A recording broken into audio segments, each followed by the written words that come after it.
ज्वारीच्या कुरड्यासाठी गॅसवर आपण पातेल्यात गरम पाणी करत आहे। पटकन व्हावं म्हणून त्याच्यावरती झाकण ठेवते। या ग्लासाने 3 ग्लास पीठ घेतलेलं आहे ज्वारीचं। आता हे आपल्याला म्हणजे चाळून घेतलं, चाळणीनं याच्यामध्ये पाणी टाकून आपल्याला याचं पातळ असं करून घ्यायचं। तेथपर्यंत पाण्याला उकळी येते। हे साधं ज्वारीचं पीठ आहे। आपण काही ज्वारी धुवून भिजवून नाही घेतलं, भाकरीसाठी दळून आणतो तेच पीठ घेतलं, साधं पीठ। हे आता असं मिक्स करून झालेलं आहे।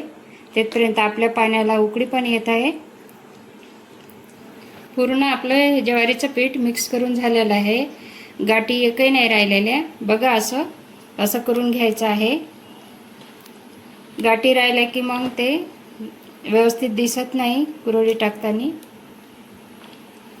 याच्यामध्ये गरम पाणी झालं तर मीठ टाकून घ्यायचं आहे आणि तीळ पण लागतं त्याच्यामध्ये। तिळानं कुरडई चांगली लागते। भरपूर तीळ टाकले आणि अंदाजानं मीठ टाकलं।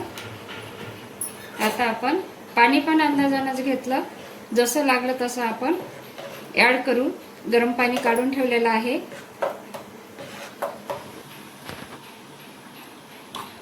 आता असं बॅटर असं टाकायचं आणि असं ढवळत राहायचं, म्हणजे गाठी होत नाही याच्यानं। हळूहळू टाकायचं आणि असं ढवळत राहायचं।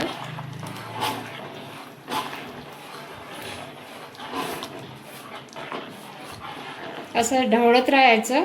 ढवळलं की मग गंजाच्या बुडाला लागत नाही, नाहीतर मग खाली लागते, जळते गंज। मग आपलं बॅटर खतखत शिजलेलं आहे। बघा कसे बुरबुंडे आलेले आहे त्याला।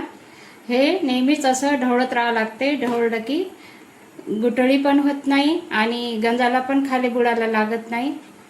बघा कसं खतखत होऊन आलेलं आहे। परफेक्ट शिजलेलं आहे आपलं हे बॅटर। याच्यामध्ये वरतून पाणी पण टाकायचं काम नाही पडलं, अंदाजानंच केलं। असं झालेलं आहे। तरी पण आपण झाकण ठेवून 5 मिनिटं मंद आचेवर होऊ द्यायचं आहे। 5 मिनिटांनी झाकण काढू। 5 मिनिटं झालेले आहे। आता झाकण काढून बघू। आपलं बॅटर छान खत्त झालेलं आहे। आपलं बॅटर चांगलं शिजलेलं आहे। बघा कसे बुरबुंडे येत आहेत, छान झालेलं आहे। आता आपण गच्चीवरती पॉलिथिनवर याचे धापोळे किंवा कुरडी टाकून घ्यायची आहे। आम्ही धापोळे पण म्हणते याला आणि कुरडी पण म्हणते। मी गच्चीवरती आलेली आहे। उन्हामध्ये पॉलिथिन अशी आतरून घेतली आणि पॉलिथिनवरती ग्लासमध्ये पाणी घेतलं आणि थोडंसं चम्मचभर तेल घेतलं। हे याच्यावर आतरून घेते पॉलिथिनवर, म्हणजे आपली कुरडी चिपकणार नाही। तेल पाणी याच्यावरती शिपडून घेतलेले आहे पॉलिथिनवरती।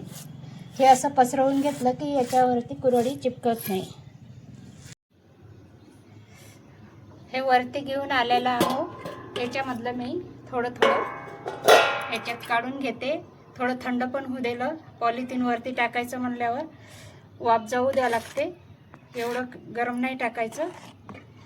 असं फिरून याच्यामध्ये काढून घेते आणि झाकून ठेवते। असे मोठे धापोळे टाकून घ्यायचे आहे। जास्त याला पसरवायची गरज नाही।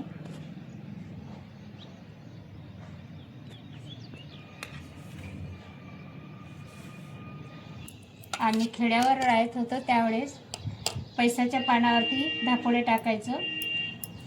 पैसाचे पानं तोडून आणले की स्वच्छ धुवून त्याला तेल लावून त्याच्यावरती हे बॅटर टाकायचं आणि बाजीवरती पानं वाळू द्यायची।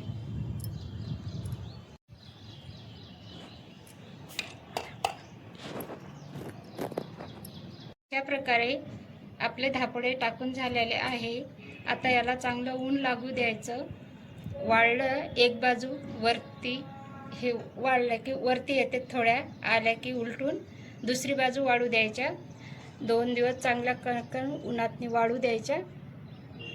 ह्या कशा वरती आलेल्या आहे, अशा एक साईड वाळल्या, अशा उलटून उलटून वाळवायच्या आहे. अलादीच निघतात. बघा कशा निघतात अलादी. 2-3 दिवस उन्हात आपण धापडे वाळू घातलेले आहे. कणकण उन्हातनी वाळले.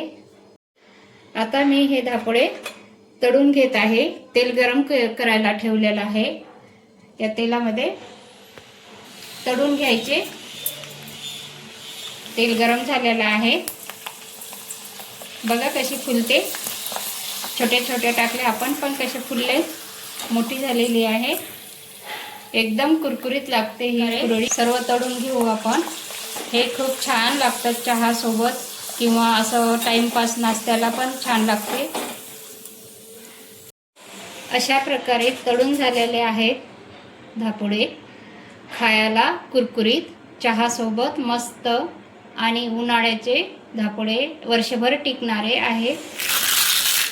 बघा कसं कुरकुरीत आवाज आलेला आहे. अशी कुरकुरीत कुरडी झालेली आहे.